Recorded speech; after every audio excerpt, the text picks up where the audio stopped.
Y a-t-il des planètes au-delà de notre système solaire?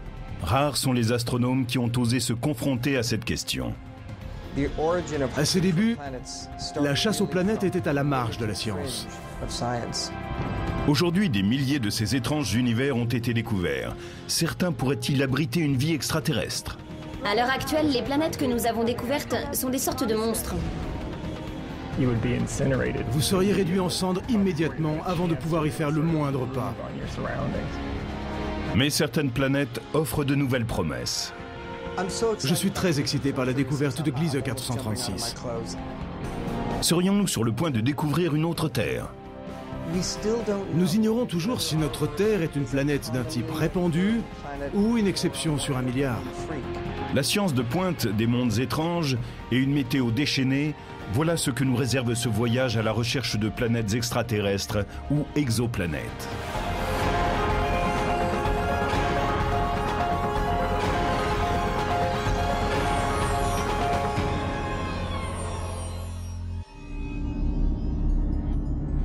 Une planète monstrueuse se cache dans la constellation de Pégase, à 50 années-lumière de la Terre. Une géante gazeuse, surchauffée, presque aussi massive que Jupiter, et qui file autour de son étoile en un peu plus de 4 jours. On l'a nommée 51 Pégase b. Et en 1995, elle est devenue la première planète extraterrestre jamais détectée, c'est-à-dire qu'elle tourne autour d'une étoile. Cette découverte est une pierre blanche dans l'histoire de l'astronomie et marque le développement de nouvelles recherches pour trouver une planète semblable à la Terre. Ce que nous cherchons, c'est à nous rendre compte quelle place occupe la Terre dans l'univers. Nous aimerions pouvoir trouver d'autres terres, mais elles sont presque indétectables. Ce sont de petits morceaux de roche qui n'émettent guère de lumière. Se pourrait-il que des planètes similaires à la Terre ne soient pas si rares que nous le croyons? Si seulement 1% de toutes les étoiles avaient une planète comme la nôtre en orbite autour d'elle, cela voudrait dire que des milliards d'autres terres attendent d'être découvertes. Nous sommes quasiment certains qu'il y existe une multitude de planètes constituées de roches quelque part ailleurs. Mais jusqu'à quel point ressemble-t-elle à la Terre? Cette question est pour l'instant sans réponse. Notre Terre est-elle unique? Est-elle exceptionnelle? C'est une question très importante et assez troublante. Dans le domaine des planètes extraterrestres, on peut imaginer qu'il existe un large éventail d'objets. Nous pourrions trouver des mondes océaniques, complètement recouverts par les eaux. Des planètes faites entièrement de glace. Des mondes comme celui de Mars, mais avec une atmosphère plus dense, alimentée par d'énormes volcans actifs. Et même des planètes avec 2 soleils dans leur ciel. Il pourrait y avoir des planètes que les humains trouveraient hospitalières, et d'autres sur lesquelles ils n'oseraient s'aventurer, et qui pourraient même être le domaine d'autres types de créatures. La leçon la plus importante que nous ayons apprise, c'est que la nature peut créer encore davantage que tout ce que nous pourrions imaginer. Trouver une seule planète semblable à la Terre signifierait que ce type d'objet est répandu dans l'univers. Et dans ce cas, la vie, elle aussi, n'est peut-être pas si rare. Mais sur les plus de 200 exoplanètes détectées jusqu'ici, la plupart d'entre elles ne semblent pas compatibles avec une forme de vie, pour ce que nous en savons. Jusqu'à présent, nous avons trouvé 3 types de planètes. Il y a celles qui sont très proches d'une étoile autour de laquelle elles tournent et qui sont complètement brûlées. Tout est mort.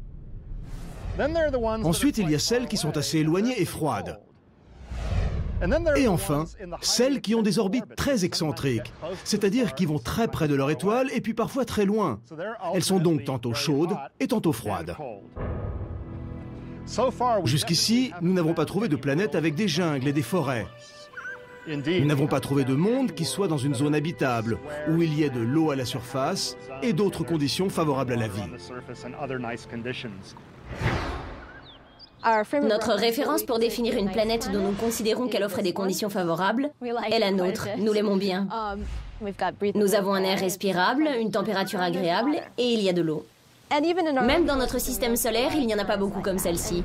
Pour l'instant, les planètes que nous avons découvertes sont des sortes de monstres. Il y règne des conditions extrêmes.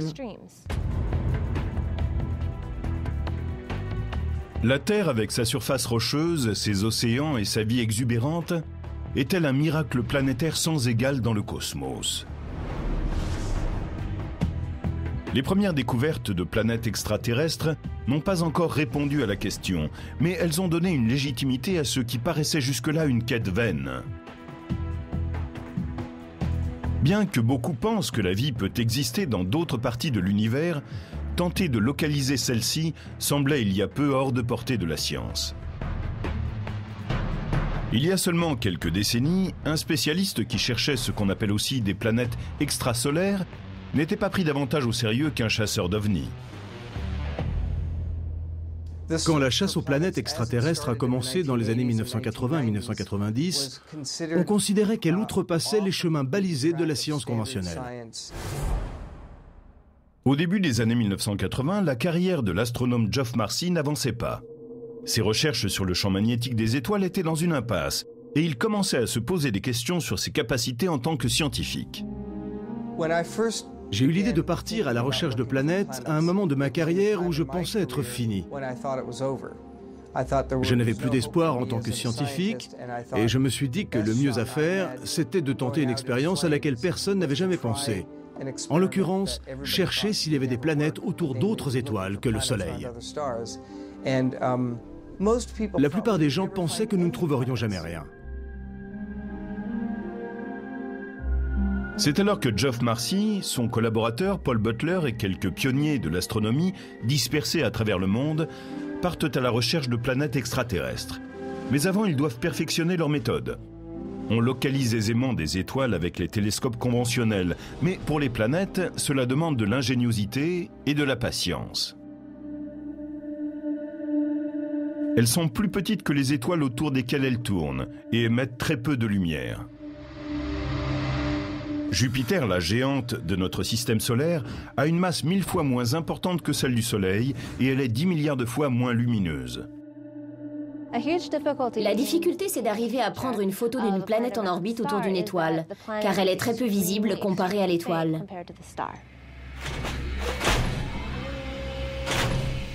Celle-ci est tellement brillante qu'elle obscurcit presque totalement la planète, qui est beaucoup plus pâle. Aveuglés par la lumière stellaire, les chasseurs de planètes se sont rendus compte que s'ils ne pouvaient voir une planète de manière directe, il devait être possible de détecter son effet gravitationnel sur l'étoile autour de laquelle elle était en orbite. Une étoile sans planète resterait stationnaire dans le ciel, alors que celles auxquelles sont liées des planètes devaient présenter un léger mouvement gravitationnel. Nous disons souvent que les planètes sont en orbite autour du Soleil ou d'autres étoiles, mais ce n'est pas tout à fait exact. Planètes et étoiles tournent autour de leur centre commun, leur centre de gravité. Et ce centre de gravité n'est pas à mi-chemin entre les deux objets. Comme sur une balançoire, le plus massif doit être le plus proche du centre pour équilibrer le système. Si nous observons le Soleil et Jupiter, nous voyons que l'étoile est près de 1000 fois plus massive que la planète. Le Soleil est ici, le point d'équilibre se trouve là, et Jupiter est très éloigné. Il est 1000 fois plus loin.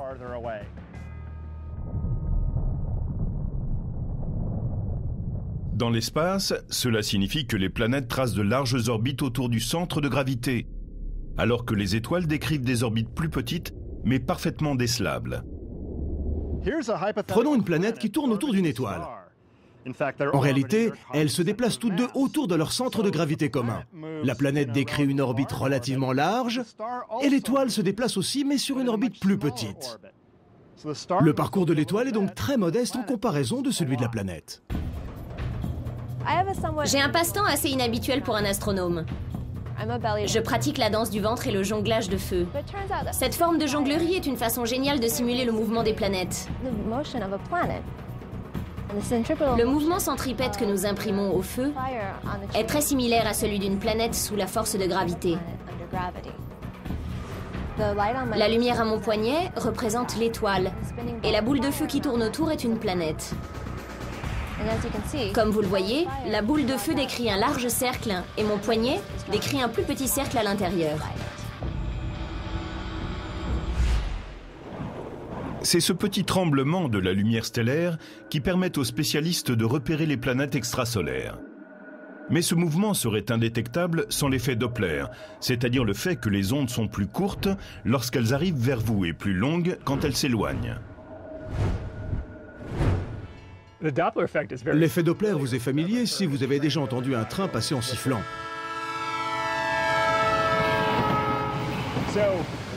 Quand le train arrive vers vous, vous entendez un sifflement aigu. Et quand il s'éloigne de vous, vous entendez la fréquence du sifflement diminuer petit à petit. Comme les ondes sonores, les ondes lumineuses changent de fréquence selon que l'objet s'approche ou s'éloigne. La lumière d'un objet qui vient vers vous sera légèrement plus bleue, et quand il s'éloignera, elle sera légèrement plus rouge. Quand les ondes lumineuses changent de fréquence pour aller vers le bleu, puis vers le rouge pour revenir au bleu, l'étoile tremblote tout autour dans un mouvement extrêmement ténu. Mais c'est cette différence de longueur des ondes lumineuses que nous mesurons et qui permet de détecter les planètes qui tournent autour des étoiles. À l'aide de la technique Doppler, Marcy et Butler ont passé une décennie à étudier près de 120 étoiles et à épier le moindre signe de tremblement.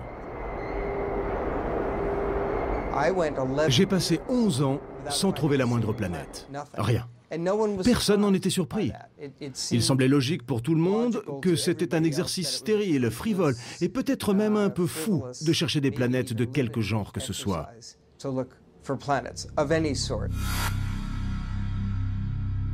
Mais en 1995, deux astronomes suisses, Michel Mayor et Didier Queloz, font une annonce surprenante. Ils ont découvert une planète gazeuse géante en orbite autour de l'étoile 51 Pégase. Marcy et Butler filent vers l'observatoire Lick de l'Université de Californie, situé sur le mont Hamilton. Et là, ils braquent leur télescope vers cette étoile pour voir s'ils peuvent confirmer l'affirmation des deux Suisses. Et voilà! Magnifique. Paul Butler et moi, nous avons eu un choc en voyant que le tremblement de l'étoile était précisément tel que le décrivaient les deux Suisses. Je me souviens que nous avons quitté l'observatoire du mont Hamilton dans un silence total. Paul Butler était près de moi. Nous savions que la première planète extrasolaire avait été découverte. C'était un moment personnel particulièrement émouvant. Malgré l'importance fondamentale de cette découverte, cette planète, comme toutes les futures planètes extrasolaires, ne porte pas un nom de dieu grec ou romain, mais celui de son étoile parente dans le catalogue astronomique, 51 Pégase, auquel on ajoute un petit b. Selon cette nomenclature, la seconde planète porterait pour nom un petit c, et ainsi de suite.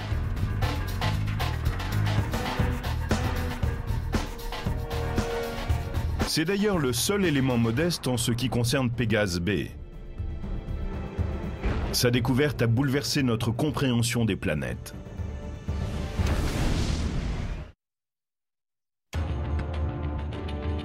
En 1995, on a demandé à l'astrophysicien Alan Boss d'écrire un article sur la découverte de la première planète en orbite autour d'un soleil extraterrestre par les deux astronomes suisses. Cet article était absolument incroyable. Ce qu'ils avaient découvert était proprement stupéfiant. Stupéfiant parce que les Suisses déclaraient avoir découvert une planète similaire à Jupiter, mais alors que Jupiter décrit son orbite en 12 ans, celle-ci semblait le faire en 4 jours seulement. Cela signifiait donc qu'elle devait être très proche de son étoile centrale, près de 100 fois plus proche que ne l'est Jupiter du Soleil. C'est cela qui était difficile à comprendre. Jupiter tourne autour du Soleil à une distance confortable d'environ 780 millions de kilomètres. 51 Pégase B est plutôt à 7,8 millions de kilomètres de son étoile.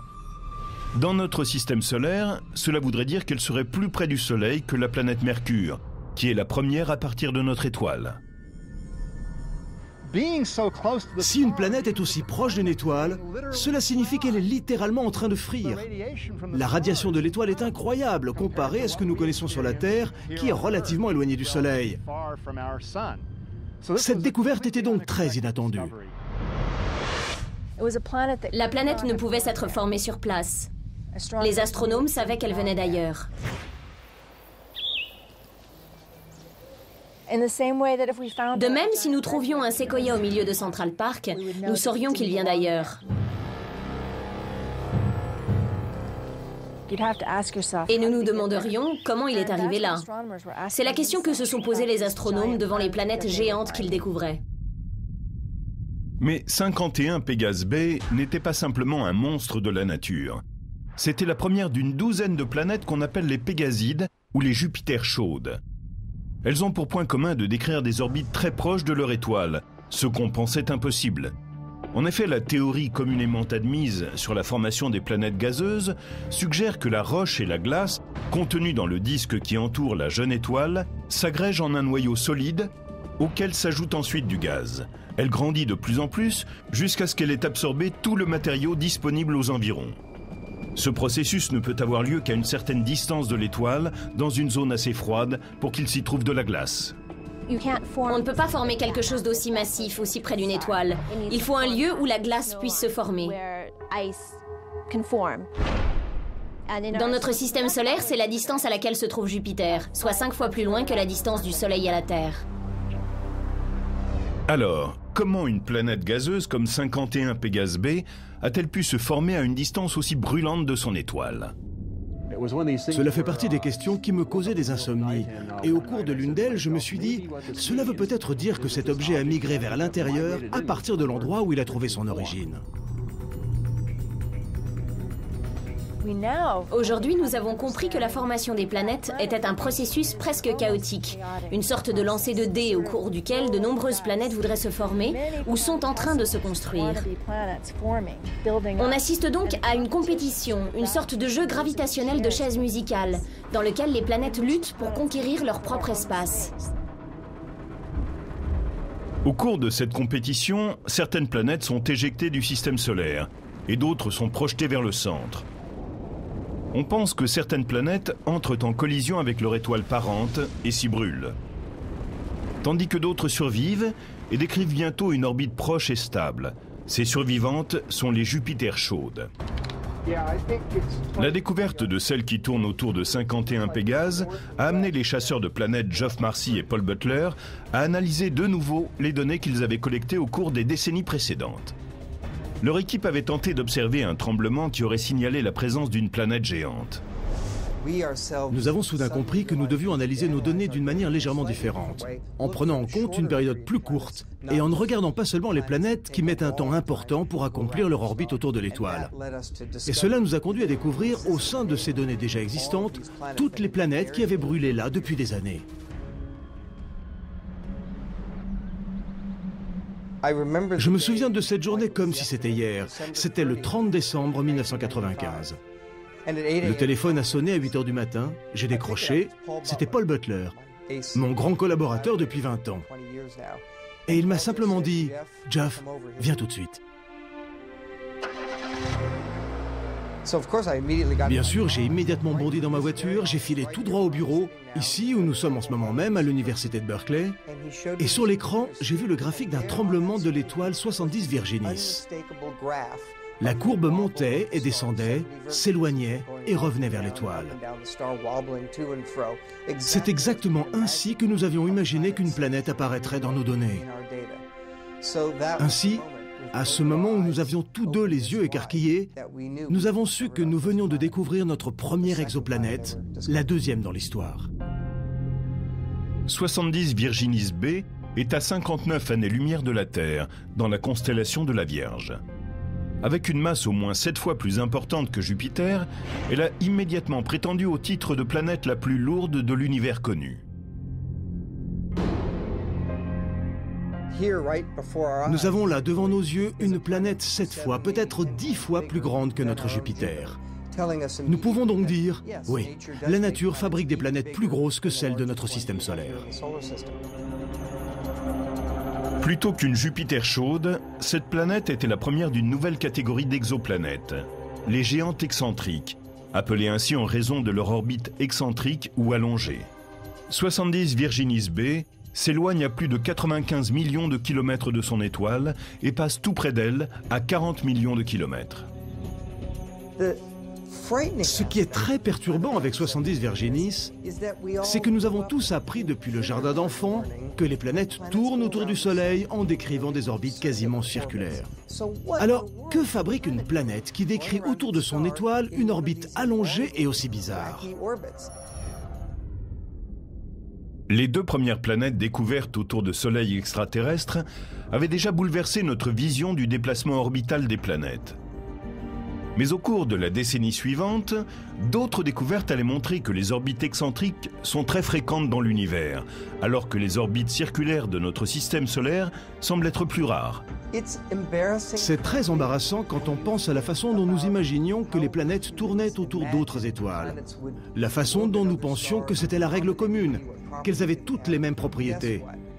Nous pensions que ces exoplanètes ressembleraient à celles qui tournent autour du Soleil. Mais comme nous étions myopes rétrospectivement, c'est très gênant d'avoir participé à cet aveuglement. Finalement, nous avons appris que les planètes qui tournent autour d'autres étoiles sont très différentes de celles que nous connaissons autour du Soleil. Cette révolution opérée par la chasse aux planètes, qui a débuté dans les années 90, a balayé l'idée que ces objets étaient rares dans l'univers. Les astronomes ont un catalogue d'exoplanètes qui s'élargit en permanence.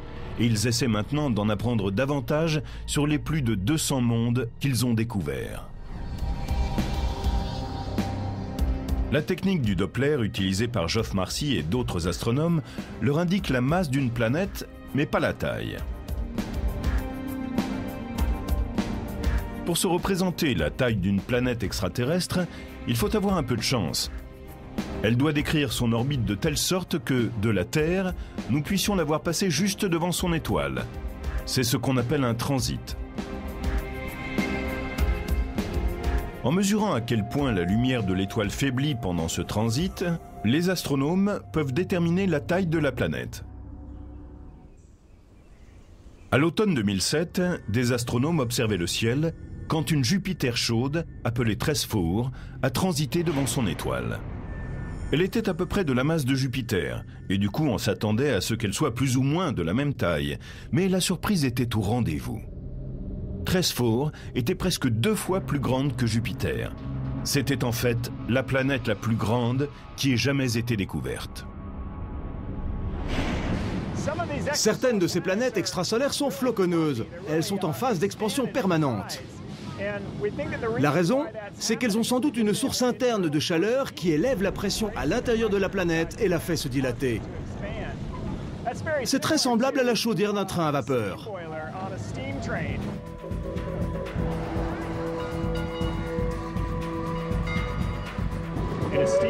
Dans ce type de machine, vous avez de l'eau qui est chauffée par une source de chaleur.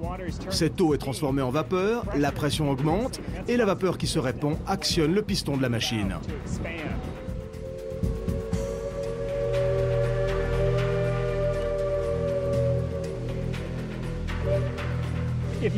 S'il n'y avait pas un gaz pour provoquer ce phénomène, les planètes ne gonfleraient pas, les trains à vapeur ne marcheraient pas et nous ne pourrions pas gravir cette montagne. Si la chaleur interne est la cause apparente du caractère floconneux de cette Jupiter chaude, quelque chose de plus étrange encore se produit dans ce monde extraterrestre. Dans le domaine des planètes extrasolaires, il semble que chaque nouvelle découverte engendre un nouveau mystère scientifique.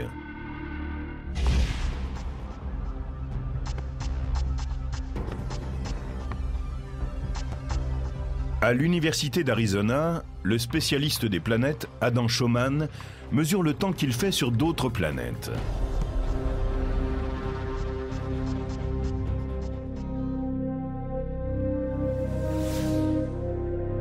Récemment, il a contribué à la naissance du premier bulletin météo d'une planète située au-delà de notre système solaire.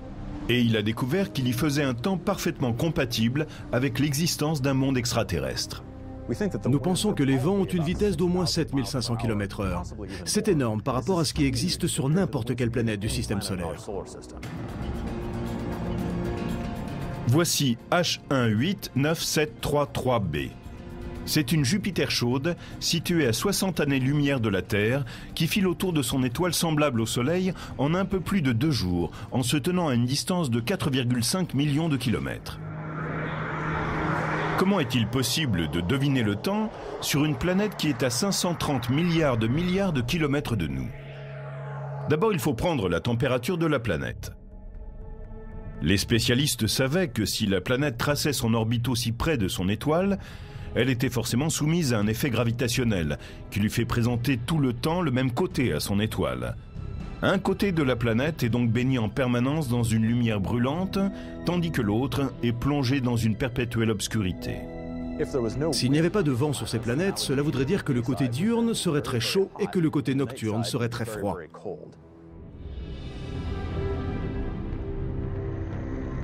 Au cours du printemps 2007, des spécialistes utilisent le télescope spatial Spitzer, qui voit les longueurs d'onde infrarouges associées à la chaleur, pour établir une carte sommaire des températures régnant sur les deux faces, diurnes et nocturnes, de la planète.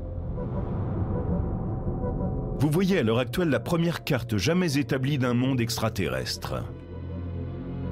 Ce qu'elle montre, c'est que le côté diurne de la planète est en train de rôtir, sous une température incroyable de 800 degrés, ce qui n'est pas surprenant étant donné la proximité de la planète avec son étoile parente. Ce qui est plus étonnant, c'est que le côté nocturne de la planète est chaud lui aussi. Bien qu'il soit dans l'obscurité totale, il y fait une chaleur étouffante de près de 600 degrés. Il est clair que quelque chose propage la chaleur à travers l'atmosphère de la planète, transporte de l'énergie à partir du côté clair, diurne, jusqu'à l'autre côté, nocturne. Spécialiste de la météo de notre système solaire, Schaumann connaissait le coupable. Il a passé en revue les chiffres, et c'est là qu'il a pensé que cette exoplanète connaissait des courants d'air d'une magnitude sans précédent. Ces vents de 9000 km/h écraseraient tout sur leur passage dans notre système solaire. La Terre a les vents les plus lents de toutes les planètes du système solaire, avec une vitesse moyenne de 30 km/h. Les géantes gazeuses du système solaire ont des vents plus rapides que ceux de la Terre, simplement parce qu'elles ne présentent aucun relief qui entre en friction et ralentisse les vents. Sur Jupiter et Saturne, par exemple, il souffle à 150 km/h, ce qui est 10 fois moins rapide que sur les Jupiters chaudes.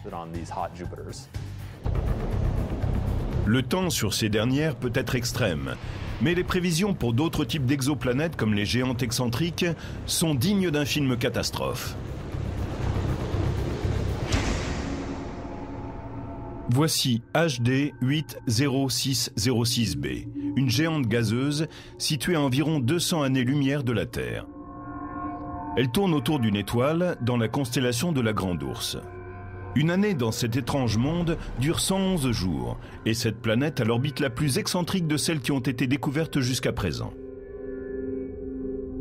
Étant donné l'orbite circulaire de la Terre, la distance qui la sépare du Soleil est assez constante au cours d'une année. Elle ne varie que de 6 millions de kilomètres. Au cours d'une année, HD 80606b s'approche à 4 millions de kilomètres de son étoile et s'en éloigne jusqu'à 117 millions de kilomètres. Une différence de 113 millions. Cette orbite particulière génère une météo complètement folle. La température de la planète s'élève de plusieurs centaines de degrés en quelques heures, ce qui provoque des tempêtes absolument monstrueuses. Tandis que la planète s'approche de son étoile, le Soleil extraterrestre paraît encore plus grand dans le ciel. Vous avez d'un côté de la planète une énorme quantité de chaleur, tandis que l'autre est dans la nuit. Cela provoque une forte tempête qui est à la source d'une onde de choc qui se déplace tout autour de l'objet, à la vitesse d'un avion supersonique. Ce violent ouragan fait le tour de la planète en 12 heures. Puis, tandis que l'onde de choc diminue lentement, l'atmosphère surchauffée bouillonne et forme un vortex géant qui engloutit tout un hémisphère, un peu comme la grande tache rouge anticyclonique de Jupiter.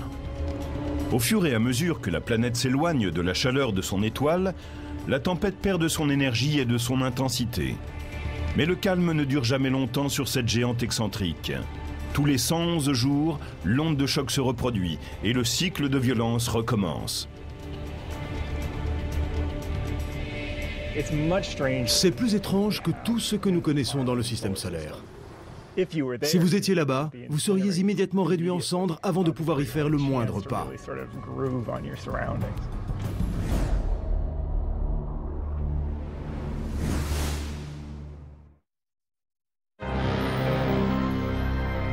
Il semble que l'univers aime créer des mondes étranges, même dans les endroits les plus dissemblables. Voici un pulsar, une variété d'objets stellaires très rapides qu'on appelle les étoiles à neutrons. Ce sont les rémanences qu'une étoile massive a laissées derrière elle, après avoir explosé en une supernova. Personne ne s'attendait à trouver des planètes dans une zone cosmique aussi dangereuse. Je n'ai jamais imaginé, même dans mes rêves les plus fous, que nous trouverions un jour des planètes en orbite autour d'une étoile à neutrons, d'un pulsar, c'est-à-dire après sa formation, qui résulte de l'explosion d'une étoile massive en supernova.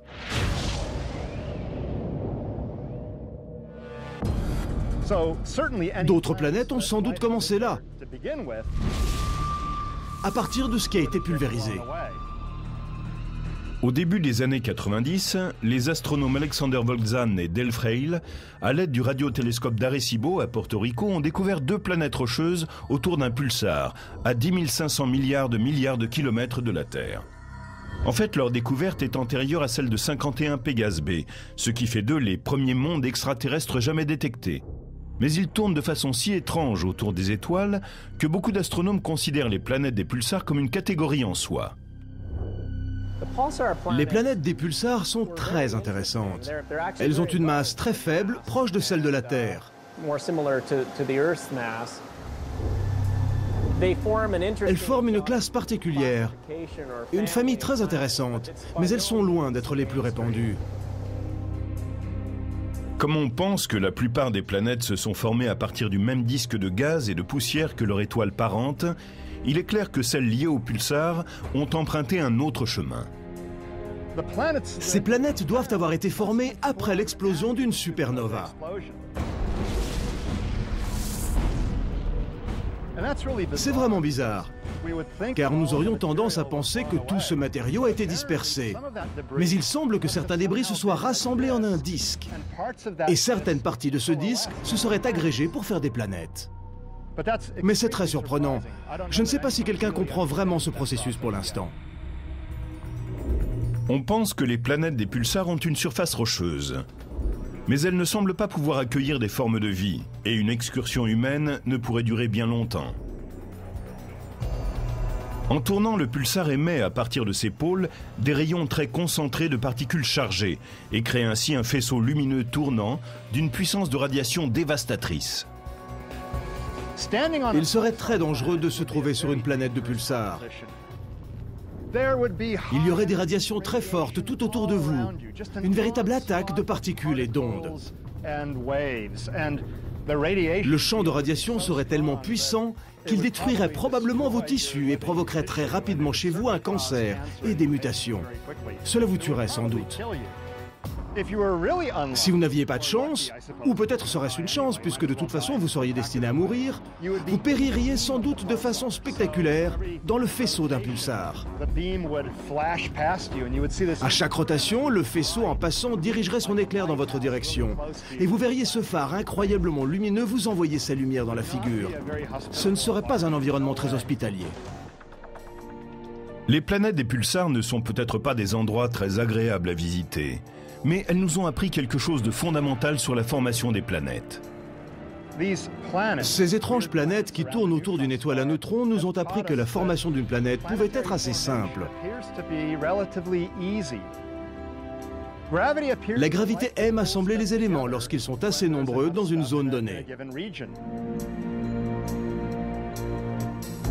Si la nature est aussi apte à créer des planètes, fût-ce dans des circonstances difficiles, alors il y a de grandes chances que l'univers en soit peuplé et que quelque part dans le cosmos, d'autres terres attendent d'être découvertes. Mais dans ce cas, où sont-elles? Pourquoi ne les avons-nous pas encore trouvées? Les premières planètes découvertes à la fin des années 1990 étaient des planètes massives, qui font 3000 fois la masse de la Terre. Il n'est pas très étonnant que nous ayons trouvé les plus massives en premier. Comme les séquoias géants qui sont derrière moi, elles étaient les plus faciles à voir étant donné la distance à laquelle nous sommes.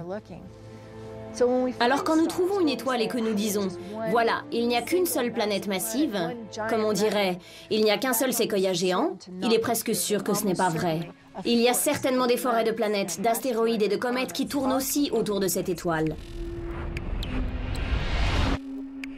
Les astronomes continuent à scruter les systèmes solaires extraterrestres et ils sont de plus en plus proches de trouver des planètes similaires à la Terre. Voici Gliese 436b. Elle fait à peu près 20 fois la masse de la Terre et est semblable à Neptune par sa masse et par sa taille. Elle tourne autour d'une étoile qui est à 30 années-lumière dans la constellation du Lion. Je suis très excité par la découverte de Gliese 436. C'est la découverte la plus importante depuis celle de 51 Pégase B. Peut-être est-ce même plus important. Ce qui excite tant Geoff Marcy, c'est que la densité de cette planète est de 2,1 grammes par centimètre cube. Que cela signifie-t-il? C'est un nombre spectaculaire, parce que tout écolier sait que la densité de l'eau est d'1 gramme par centimètre cube. Et il sait aussi que la densité de la roche dont est faite la Terre est de 5 grammes par centimètre cube. Donc, cette planète qui tourne autour de Gliese 436 se compose d'un mélange de roche et d'eau. Une planète faite de roche et d'eau, cela ressemble fort à notre Terre. Mais Gliese 436b comprend tellement d'eau qu'il n'y aurait aucun continent émergé. Et vous n'aimeriez certainement pas plonger dans les océans de ce monde extraterrestre. Peut-être y a-t-il de l'eau sous forme liquide à la surface, mais en dessous, cela devient un peu bizarre. Il y a tellement d'eau que la force gravitationnelle des molécules d'eau pousse vers le centre et qu'elles sont presque en contact les unes avec les autres. C'est très étrange comme type d'eau.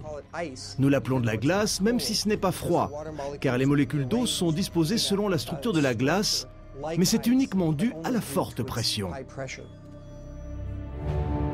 Il est clair que Gliese 436b ne ressemble pas vraiment à la Terre. Mais que serait cet objet extraterrestre?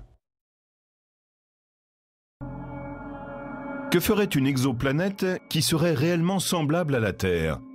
En premier lieu, elle devrait être constituée de roches, avoir assez d'eau pour qu'il y ait des océans, mais pas trop non plus pour que les continents ne soient pas entièrement submergés. Elle devrait aussi être localisée dans une zone habitable autour de son étoile. Une zone habitable est une distance de l'étoile telle qu'une planète comme la Terre pourrait conserver de l'eau liquide à sa surface.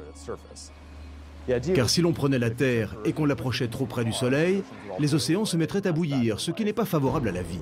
Et dans l'autre sens, les océans gèleraient, ce qui ne permet pas non plus l'apparition de la vie. Dans notre système solaire, les zones habitables vont de l'orbite de Mars jusqu'à la région la plus proche qu'est l'orbite de Vénus. Mais la zone habitable de systèmes solaires extraterrestres dépend de la chaleur de l'étoile. À l'heure actuelle, notre meilleure chance de trouver une planète habitable semblable à la Terre réside dans l'observation des étoiles appelées les naines rouges de type M. Les naines rouges sont des étoiles très particulières. Si notre Soleil était une ampoule de 100 watts, la naine rouge serait une ampoule de 10 watts. Cela signifie que, pour qu'elle reste assez chaude, il faut de l'eau liquide, pas de la glace. Mais il ne faut pas non plus que cette eau soit trop chaude, ce qui est le cas si on se rapproche trop de l'étoile. Les planètes d'une étoile sont plus faciles à détecter avec notre technique, parce qu'elles ont plus d'influence sur l'étoile. Une de ces naines rouges, Gliese 876, a au moins 3 planètes en orbite autour d'elle. 2 d'entre elles sont des gazeuses géantes. Mais la troisième, Gliese 876d, est une des plus petites planètes découvertes à une si grande distance. Elle fait 6 à 7 fois la masse de la Terre et se situe juste à la limite de la zone habitable de l'étoile. La planète décrit son orbite en 1,9 jours autour de son étoile parente. Mais comme celle-ci est très peu lumineuse, Gliese 876d se trouve à la limite de ce qu'on pourrait imaginer être la zone habitable. Il pourrait y avoir une région, un anneau autour de la planète à l'arrière, où la température permettrait l'existence d'eau liquide. Lors de sa découverte, les spécialistes ont salué cette planète comme la première des super-terres. 7 fois la masse de la Terre. Cela semble tellement proche de notre planète qu'on se demande si Gliese 876d est oui ou non une planète rocheuse. Aujourd'hui, les experts ne sont pas sûrs qu'il s'agisse d'une grande planète rocheuse. Comme Gliese 436b, elle pourrait être submergée par un océan très dense. L'appeler une super-terre, c'est laisser entendre que nous avons trouvé une proche cousine de notre Terre. Je penserais plutôt à une lointaine cousine, qui ne serait pas sans relation avec notre planète, mais qui serait plus proche de Neptune, qui possède un noyau rocheux entouré d'une importante couche d'eau. La course continue pour découvrir la première planète semblable à la Terre. À l'université d'Arizona, l'astronome Laird Close espère capturer la première image d'une Terre extraterrestre. Mais pour cela, la technologie des télescopes doit faire un grand bond en avant. Ici, au Steward Observatory Mirror Lab, dans une sorte de caverne située sous les gradins du stade de football de l'université, des ingénieurs travaillent sur la prochaine génération de super-télescopes.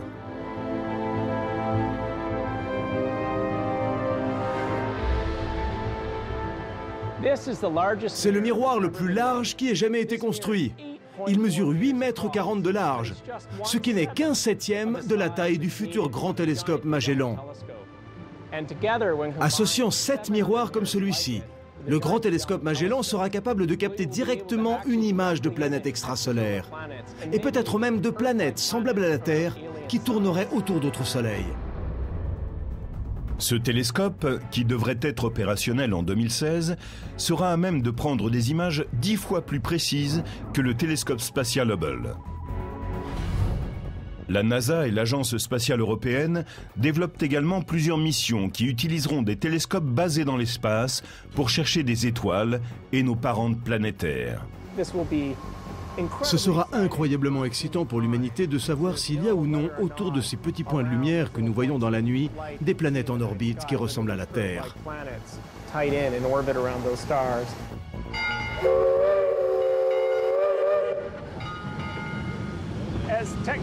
Grâce aux avancées de la technologie, nous découvrons des planètes de plus en plus semblables à la Terre.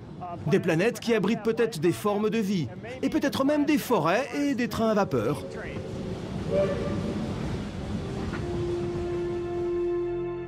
Les astronomes qui ont consacré leur vie à cette quête pensent tous que ce n'est qu'une question de temps.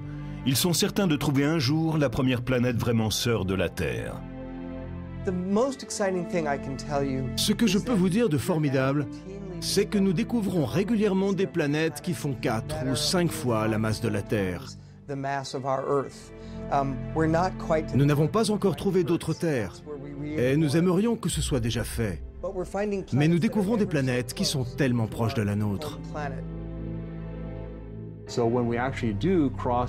Quand nous croiserons enfin cette merveille, quand nous aurons enfin la preuve qu'il existe une autre planète habitable, l'événement fera date dans l'histoire de l'humanité. Il ne faut pas s'inquiéter du fait que nous n'avons pas encore découvert de planète semblable à la Terre. Nous y consacrons beaucoup d'efforts et je pense que ce sera fait dans les 10 prochaines années. Oui, restez à l'écoute.